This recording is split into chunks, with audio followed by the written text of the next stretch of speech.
শিৰোনাম হেৰুৱাৰ বেদনা। কবি ইনামুল আহমেদ। আবৃত্তি কংকনা দেৱী ডেকা। এই যৌৱন ভৰা বয়সত কি ভুল কৰিলোঁ মই, যি ভুলে মোক প্ৰতিটো ঘণ্টা, প্ৰতিটো মিনিট আৰু প্ৰতিটো ছেকেণ্ড দি থৈ গৈছে মাথো যন্ত্ৰণা আৰু যন্ত্ৰণা। আহিছিলা তুমি বহাগৰ বতৰত, মন উতলা হৈ গুচি গ'লা তুমি সেই একেই বহাগতে বৰদৈ চিলাজনী হৈ। আজিও ৰৈ আছো মই তোমাৰ বাবে সেই তিনিআলিৰ মূৰত, য'ত তুমি দেখিছিলা মোক আৰু মই দেখিছিলো তোমাক।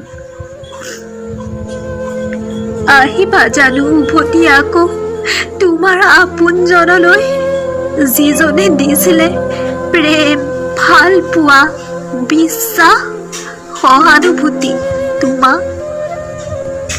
কিয় যে পাহৰিব খুজিছা তুমি তোমাৰ আপোনজনক? কিনো দুখ কৰিছিলো মই, যাক তুমি আজিও কৰি আছা প্ৰতাৰণা। পাহৰি যোৱা এই সকলোবোৰ পুৰণি কথা, আৰম্ভ কৰা তুমি তোমাৰ আপোনজনৰ লগত।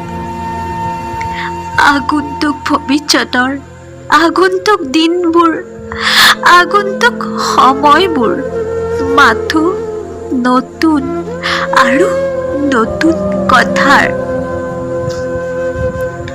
এই আশালৈ ৰৈ আছো জানা, মাথো তোমাৰ বাবে।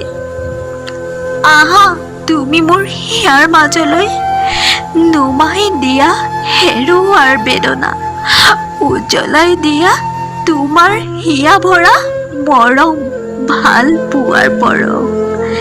আহা তুমি মোৰ হিয়াৰ মাজলৈ, নুমাই দিয়া হেৰুৱাৰ বেদনা, উজ্বলাই দিয়া তোমাৰ হিয়া ভৰা মৰম, ভাল পোৱাৰ পৰশ।